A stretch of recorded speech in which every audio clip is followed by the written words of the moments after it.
So as you see behind me here, this is a complete gable restoration. As you can also see in here, you'll see what the steel lintel looks like on a proper arch to give this thing the structural strength that it needs to properly hold this masonry above. Now, most buildings like this is a 16-foot wide garage door. The expansion nature of the arch needs to be about 2 feet higher, which isn't aesthetically appealing. This worked for over 30 years before it became a problem. Now, when it was originally designed with the arch, it surpasses any architectural code or structural need at that time. Well, over time, it continued to break down.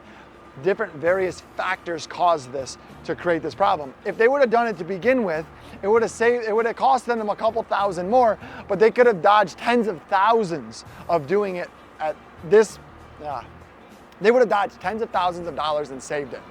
The last and final approach to the gable restoration is on most of these units, because of the way that they're holding, the ones that haven't started to show or showed very small or minute inflection in the movement, what we're going to do is a preventative maintenance process on the rest of the gables. What we're going to do is come in and we're going to tuck point or remove the caulk at the seam, and we're going to install a helifix. So this is above and beyond.